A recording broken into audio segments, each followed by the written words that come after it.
नमस्कार दोस्तों, आप सभी का स्वागत है हमारे YouTube चैनल पे। और हिंदी की ऑनलाइन क्लास 19 चल रही है और आज हम हिंदी में लेकर के आए हैं आपके लिए पदबंध।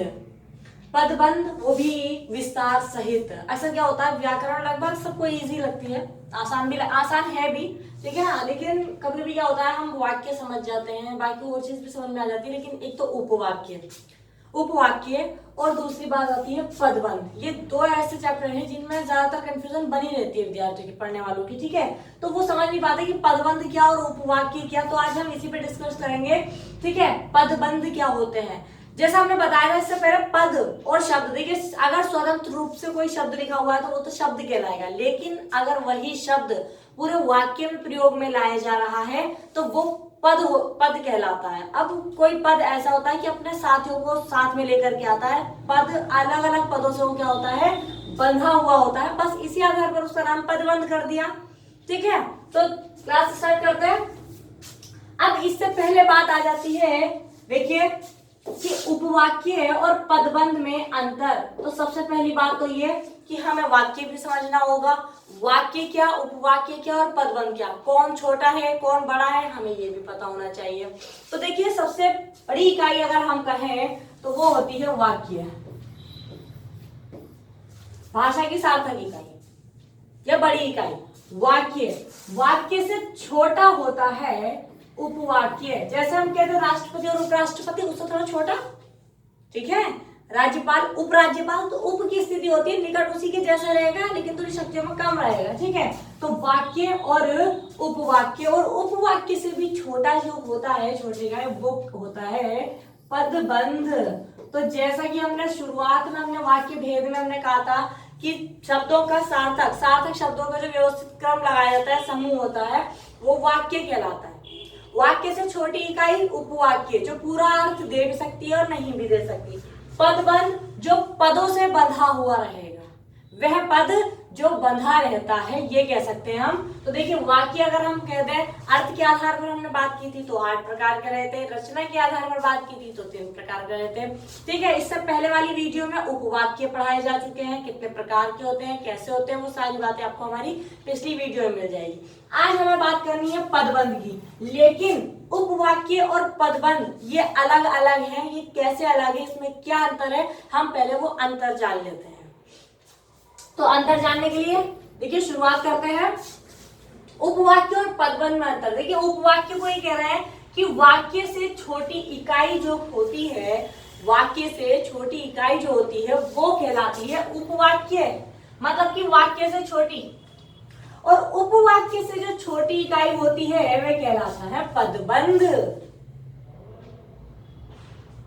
अगली बात आती है कि उपवाक्य में पूरा भाव प्रकट हो भी सकता है और कभी कभी ये पूरा भाव प्रकट नहीं भी होता है। उपवाक्य में पूरा भाव प्रकट हो भी सकता है और कभी कभी नहीं भी हो सकता। दोनों ही कंडीशन लागू होती है, दोनों ही शर्तें इसमें लागू होती है।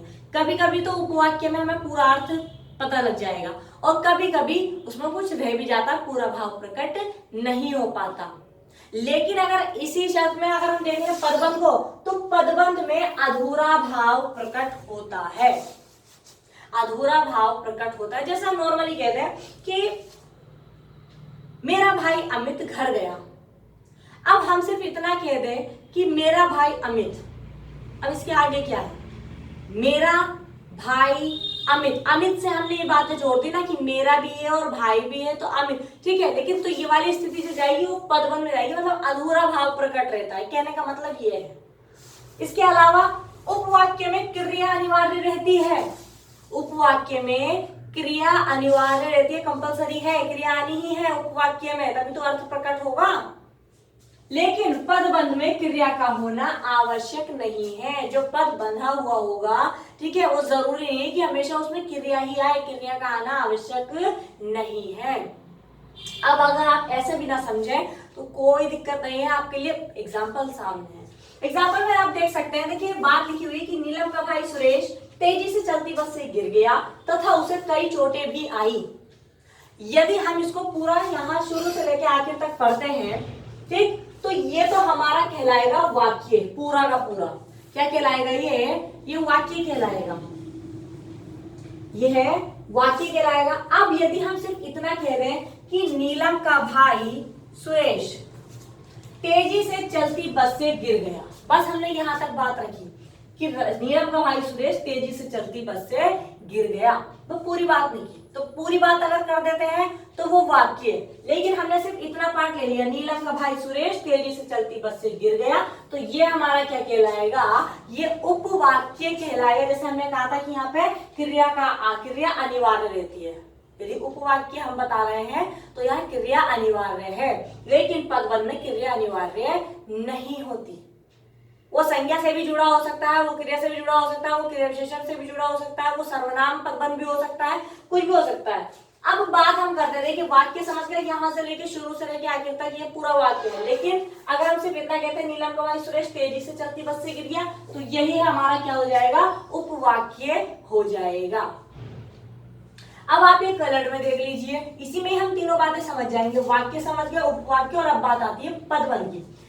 तो हम बात कर रहे हैं सुरेश की, सुरेश तेजी से चलती बस से गिर गया। हम इतना भी तो कह सकते हैं सुरेश बस से गिर गया, सुरेश बस से गिर गया, लेकिन हमने कहा कि नीलम का भाई सुरेश, तो सुरेश यहां पर क्या है, संज्ञा है, और ये जो पद है जितने भी ये इस पर ही आश्रित है, तो ये क्या कहलाएगा, ये संज्ञा पदबंध कहलाएगा। फिर बात आती है कि तेजी से चलती बस से और गिर गया, तो देखिए गिर गया तो ये तो हुआ क्रिया पदबंध। अगर हम बात करें क्रिया पदबंध, गिर गया ना, गिरा भी कहते हैं तभी चला था, लेकिन ये जो शब्द है ये इन पर आश्रित है, गिर गया क्रिया पदबंध। लेकिन जो बात यह आ रही है कि तेजी से चलती बस से, गिरने की विशेषता बताई जा रही है, ठीक है, तो ये क्रिया विशेषण पदबंध यहां पर हो जाएगा, क्रिया विशेषण पदबंध। ठीक आया समझ में। नीलम का भाई सुरेश यहाँ कोई क्रिया नहीं है, लेकिन पद आपस में बंधे हुए हैं, तो ये पदबंध है। तेजी से चलती बस से यहाँ भी क्रिया नहीं है, लेकिन पद एक दूसरे से बंधे हुए, एक दूसरे पर आश्रित है, तो तेजी से चलती बस से क्रिया की विशेषता बताई जा रही है। क्रिया तो हुई, लेकिन कैसे हुई, तेजी से चलती बस से, तो क्रिया विशेषण पदबंध कहलाएगा। गिर गया ये क्रिया पदबंध है। अब हम यहां से लेके यहां तक पूरी बात कह रहे हैं और क्रिया आ गई है, तो ये उपवाक्य भी है। लेकिन अगर हम यहां से लेके वहां तक पूरी बात करें कि उसे कोई छोड़ेगी नहीं, तो ये पूरा हमारा एक वाक्य बन जाता है। तो सीधी सी बात है कि वाक्य वाक्य से छोटे होते हैं, उपवाक्य और उपवाक्य से छोटी इकाई होती है पदबंध। आई होप कि आपको इस एग्जाम्पल से समझ में आया हो। ठीक है, अब आगे बढ़ते हैं हम। जैसे कि पदबंध, अब पदबंध होता क्या है, हमने कहा था पदबंध विस्तार सहित हमें पढ़ना है, तो जान लेते हैं। कई पदों के योग से बने वाक्यांशों को जो एक ही पद का काम करते हैं, आएंगे तो बहुत सारे पद, लेकिन बंधे हुए रहेंगे और एक पर आश्रित रहेंगे, तो एक ही पद का जब ये काम करते हैं तो वो कहलाता है पदबंध। अब इस पदबंध को वाक्यांश भी कहते हैं, क्योंकि ये वाक्य का अंश होता है, पूरा वाक्य नहीं होता। वाक्यांश में संधि कौन सी आ रही है, वाक्य का अंश, ठीक है, दीर्घ संधि है, स्वर संधि की बात आ रही है इसमें। सब कुछ पता रहना चाहिए, एक क्वेश्चन से, एक शब्द से कई सारे प्रश्न बन जाते हैं हमारे। तो पदबंध को वाक्यांश भी कहते हैं। अब जैसे हम कहते हैं, पहचान करनी है आपको, देखिए उदाहरण, मैंने बहुत सुंदर बगीचा देखा। हम ये भी कह सकते हैं कि मैंने बगीचा देखा, कह सकते नहीं कह सकते हैं, बताइए। मैंने बगीचा देखा, बगीचा क्या है, बगीचा देखा, लेकिन यहां पर कलर्ड क्या हुआ है, बहुत सुंदर की बात आ रही है, तो बहुत सुंदर की जो बात आ रही है वो जाएगा विशेषण में। ये जो शब्द है जिन्हें कलर्ड किया गया है, ये विशेषता बता रहे हैं ना, बहुत सुंदर। हम नॉर्मली भी कह सकते हैं कि मैंने बगीचा देखा, लेकिन नहीं, इसमें कुछ पदबंध आपस में बंधे हुए हैं, जैसे कह दिया जाए बहुत सुंदर, तो बहुत और सुंदर किस में जाते हैं, ये विशेषता ही तो बता रहे हैं, तो ये विशेषण पदबंध कहलाएगा। मैंने बहुत सुंदर बगीचा देखा, क्योंकि कलर्ड सिर्फ इतना ही है, जितना सिर्फ आपसे पूछा जाता है ना प्रश्न पेपर में, उसको या तो अंडरलाइन कर देंगे या कुछ ना कुछ उसमें अलग से कुछ तिरछा लिख देंगे या फिर कलर ऐसा कुछ मिल जाता है, ठीक है ना। तो बस उसी में ही जवाब देना होता है। तो यहाँ पर बहुत सुंदर कलर्ड है, तो हमें इस पर ही ध्यान देना है। ये जो पद बंधे हुए हैं ये विशेषता बता रहे हैं, तो जाहिर सी बात है ये कैसे पदबंध होंगे, ये विशेषण पदबंध होंगे। अगला देखते हैं, युद्ध में लड़ने वाला सिपाही शहीद हो गया। तो इतनी बात भी कही जा सकती है कि सिपाही शहीद हो गया, सिपाही शहीद हो गया। अब यहां पर सिपाही क्या है, सिपाही है संज्ञा, सिपाही क्या है, संज्ञा है। अब यहां पर ये बोल रहे हैं कि युद्ध में लड़ने वाला, तो ये जितने भी पद हैं ये सब किस पर आश्रित है, ये सिपाही पर आश्रित है ना। और सिपाही क्या है यहाँ पर, संज्ञा। तो ये जो कैसे पदबंध है, ये संज्ञा पदबंध कहलाएंगे कि युद्ध में लड़ने वाला सिपाही शहीद हो गया। समझ रहे हैं। तो पदबंध में क्रिया का होना अनिवार्य नहीं है, क्रिया का होना आवश्यक नहीं है। तो ये तो थी पदबंध, पदबंध को वाक्यांश भी कहा जाता है, ठीक है ना। ये आपको पहचान करनी है कि किन शब्दों से हमें पहचान होनी है। देखिए यहाँ पर सिपाही पर जोर दिया गया है और यहाँ पर बहुत सुंदर, क्योंकि विशेषता बता रहे हैं तो विशेषण पदबंध होगा, ये संज्ञा पदबंध हो जाएगा। आप बहुत सोचेंगे कि कितने पदबंध होते हैं, पदबंध के प्रकार कितने हैं, रिलैक्स बता दिया जाएगा वीडियो में। अगली बात देखें, अगला सवाल भी यही है कि पदबंध के प्रकार कितने होते हैं। तो मुख्य रूप से अगर हम प्रकार कहें तो पदबंध के 5 प्रकार होते हैं। 5 प्रकार में संज्ञा पदबंध, सर्वनाम पदबंध, विशेषण पदबंध, क्रिया और क्रिया विशेषण। पदबंध आप समझ चुके हैं, संज्ञा लगभग सभी जानते हैं। वह पदबंध, वह बंधे हुए पद जो संज्ञा पर आश्रित होते हैं संज्ञा पदबंध कहलाते हैं। यहाँ बंधे हुए वे पद जो सर्वनाम पर आश्रित रहते हैं वो सर्वनाम पदबंध कहलाते हैं। वे बंधे हुए पद जो विशेषण पर आश्रित रहते हैं, लिखा हुआ बहुत सारा मिलेगा लेकिन मेन जो विशेषण है वहां पर वो उस पर आधारित आश्रित होते हैं, आधारित होते हैं। पर वे बंधे हुए पद जो क्रिया पर आश्रित रहते हैं क्रिया पदबंध कहलाते हैं। और वे बंधे हुए पद या वे पदबंध जो क्रिया विशेषण की ओर इंगित करते हैं, क्रिया विशेषण पर आश्रित होते हैं, वे क्रिया विशेषण पदबंध कहलाते हैं। अब एक मोटी मोटी डेफिनेशन हम यहां से समझ लेते हैं। जैसे कि बात आई है संज्ञा, संज्ञा का सीधा सीधा दूसरा नाम ही, संज्ञा का पर्यायवाची खुद नाम है। नाम हम किसी भी चीज, किसी भी वस्तु का नाम हम ले सकते हैं, ठीक है। कोई पेन है, पेंसिल है, रबड़ है, शॉर्पनर है, जो भी है, दशहरी आम है, लंगड़ा है, जो भी, ठीक है, नदी है, ये सब किसी न किसी मतलब नाम तो है सबका। संसार में जितनी भी चीज है सबका अपना नाम है, उसे हम सीधा सीधा संज्ञा कहेंगे। अब कभी ऐसा होता है कि हम संज्ञा बार बार प्रयोग में ना करके उसके स्थान पर कुछ और शब्दों का प्रयोग करते हैं। तो सबके नाम के स्थान पर जो हम शब्दों का प्रयोग करते हैं वो सर्वनाम कहलाता है।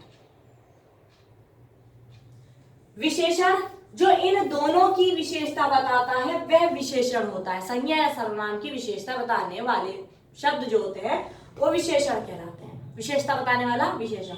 अब क्रिया, क्रिया लगभग सभी जानते हैं, क्रिया का मतलब ही काम होता है। अब काम या तो होगा या फिर किया जाएगा, तो क्रिया। अब काम कैसे हो रहा है, क्या उसका ढंग है, क्या उसका तरीका है, क्या उसकी रीति है, क्या स्थिति है, ठीक है। मतलब जैसे हम कहते हैं कि पानी टपक रहा है तो पानी, और हम कहते हैं कि पानी बूंद बूंद टपक रहा है, तो टपक तो रहा है लेकिन क्रिया की विशेषता क्या बता दी, बूंद बूंद। कछुआ धीरे धीरे चलता है, कछुआ चलता तो है, क्रिया तो है, लेकिन विशेषता क्या बता दी क्रिया की, कि धीरे धीरे। तो ये धीरे धीरे या बूंद बूंद ये स्थिति जाएगी क्रिया विशेषण। तो क्रिया की विशेषता बताने वाला क्या कहलाता है, क्रिया विशेषण कहलाता है। आगे देखते हैं। अब जैसे कि हमने पदबंध के प्रकार कहे तो सबसे पहली बात आती है संज्ञा पदबंध। अब संज्ञा पदबंध क्या होता है, पदबंध वाक्य में संज्ञा का कार्य करता है। पूरी संज्ञा लिया हुआ होगा, संज्ञा का कार्य करता है। पदबंध का अंतिम या शीर्ष पद या शब्द जो होता है वो संज्ञा होता है तथा अन्य सभी पद उसी पर आश्रित होते हैं। तो वहां कौन सा पदबंध होता है, वहां संज्ञा पदबंध होता है। और इसको समझने के लिए हम आपके लिए बहुत सारे एग्जाम्पल लेकर गए हैं, आप एग्जाम्पल को देखिएगा, ठीक है। सबसे तेज दौड़ने वाला छात्र जीत गया, सबसे तेज दौड़ने वाला छात्र जीत गया। हम ये भी तो कह सकते हैं छात्र जीत गया, लेकिन छात्र से पदों को बांध दिया गया है। छात्र क्या है? छात्र संज्ञा है, छात्र संज्ञा है, ठीक है ना। तो संज्ञा, अब ये छात्र से जुड़े हुए पद कौन कौन से हैं? सबसे तेज दौड़ने वाला क्या है? छात्र। तो ये सारे पद इस संज्ञा पर आधारित है, तो ये कैसा पदबंध कहलाएगा? ये संज्ञा पदबंध कहलाएगा।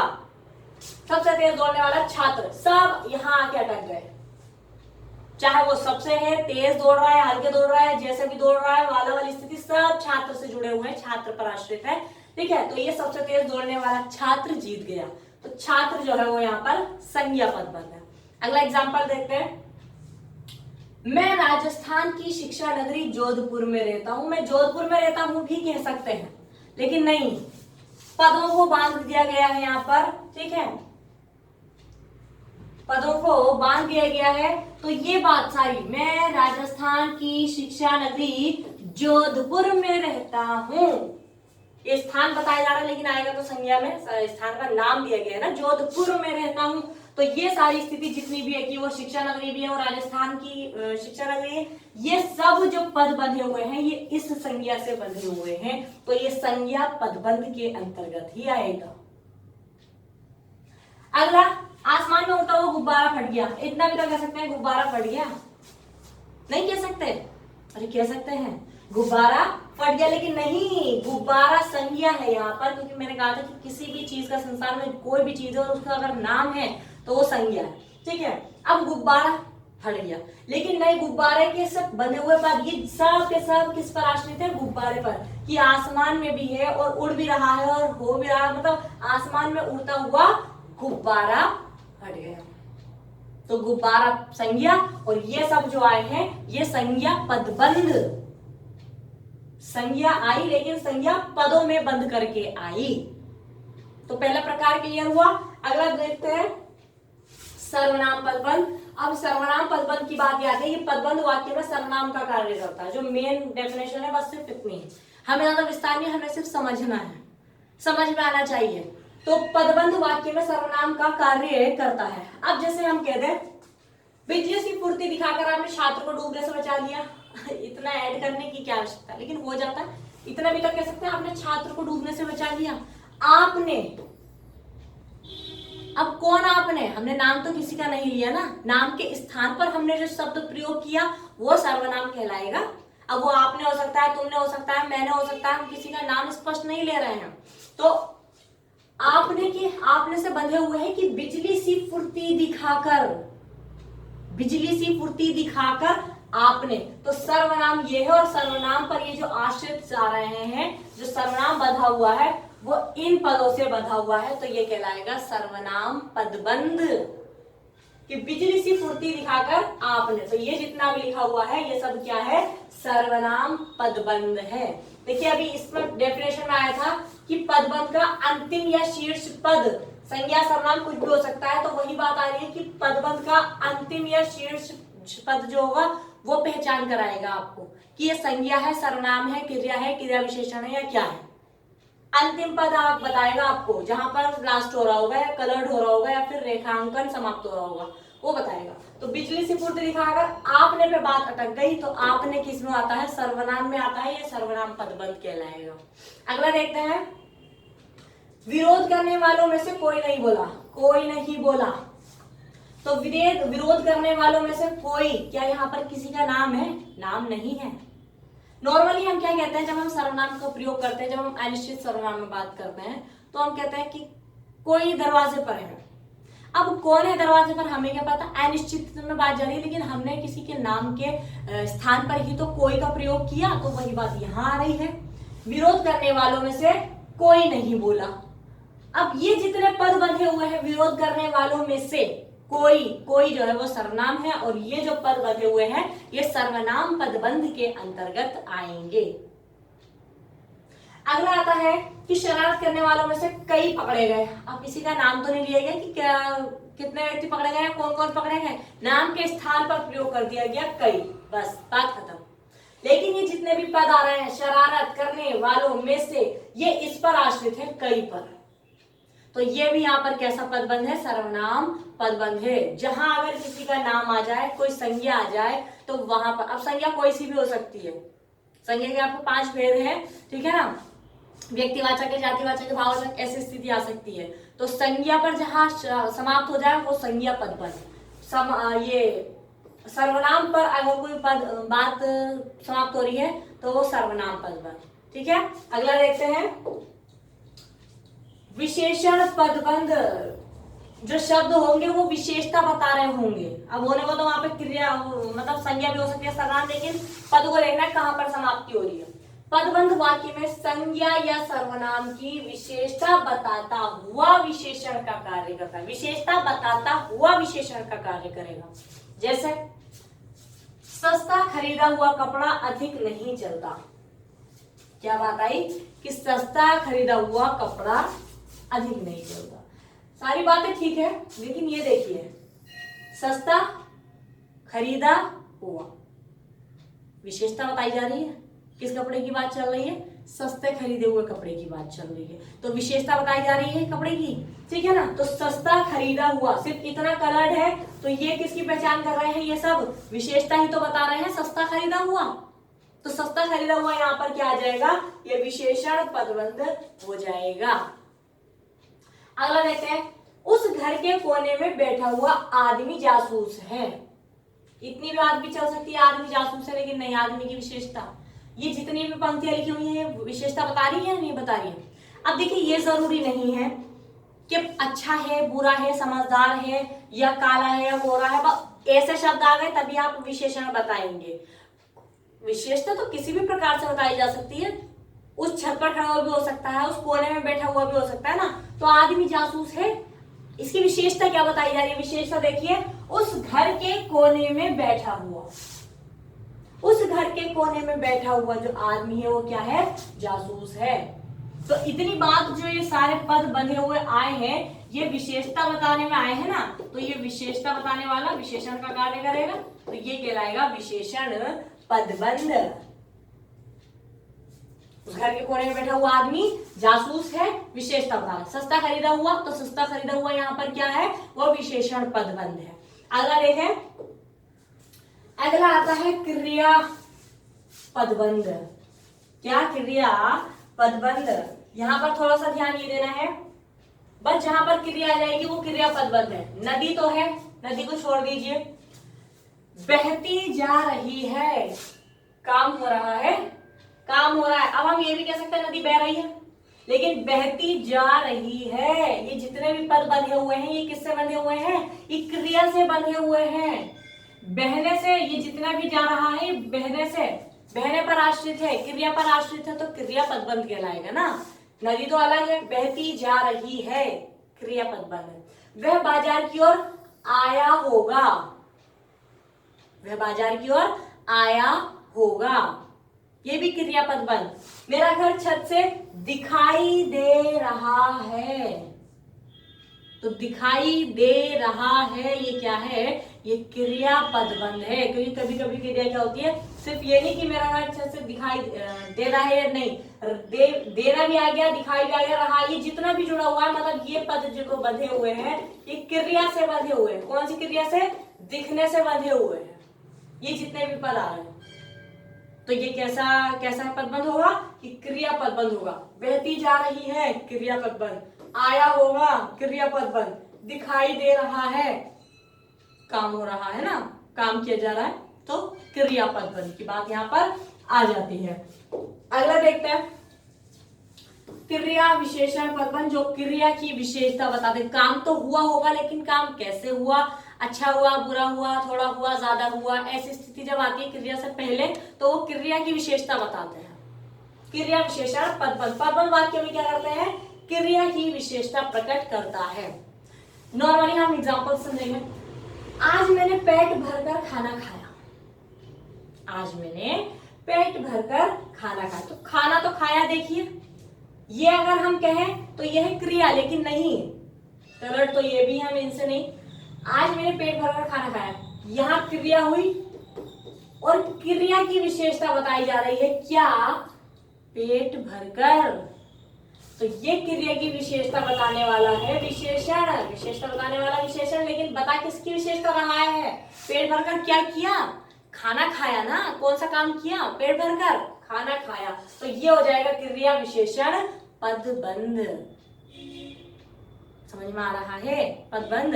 अब अगला है, आप आराम से बैठकर बातें कीजिए। आप आराम से बैठकर बातें कीजिए। काम क्या करना है? बातें करनी है। काम क्या करना है? बातें करने का काम करना है। लेकिन कैसे करना है भाई? क्या विशेषता लेकर के? आराम से बैठकर बात करनी। आप आराम से बैठकर बात कीजिए। तो देखिए बातें करना जो है वो क्रिया में जाएगा, लेकिन क्रिया की विशेषता अगर आप इस काम को करेंगे तो कैसे करेंगे? आराम से बैठकर जो बताया जा रहा है वो यहाँ पर क्या है? विशेषता बता रहा है क्रिया की, कि इस काम को जो बातें करने का काम है उसे आपको कैसे करना है? आराम से बैठकर। तो ये जो आराम से बैठकर आया है ये क्रिया विशेषण पदबंध कहलाएगा।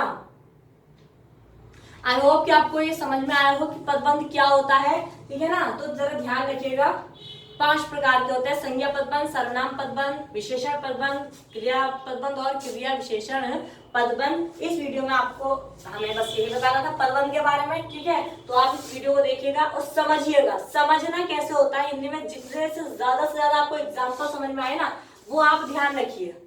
और एक एग्जाम्पल तो आप ऐसा बना लीजिए अपने लिए, अगर कोई मुश्किल लग रहा है आपको और नहीं समझ में आ रहा कि क्या है, तो एग्जाम टाइम में क्या होता है, आपको नियम तो इतने ध्यान रहेंगे नहीं, लेकिन हाँ कोई ना कोई एग्जाम्पल उठा लीजिए, उसको याद रखिए। लास्ट टाइम एग्जाम में ना आपको यही समझ में आएगा, जो एग्जाम्पल आपने याद रखा उसी के आधार पर आप उस सवाल को हल कर देंगे। ठीक है, तो यहाँ पर हमारे पदबंध जो चैप्टर था वो समाप्त होता है। मिलते हैं कल हिंदी की नई वीडियो के साथ। ठीक है, तब तक के लिए धन्यवाद।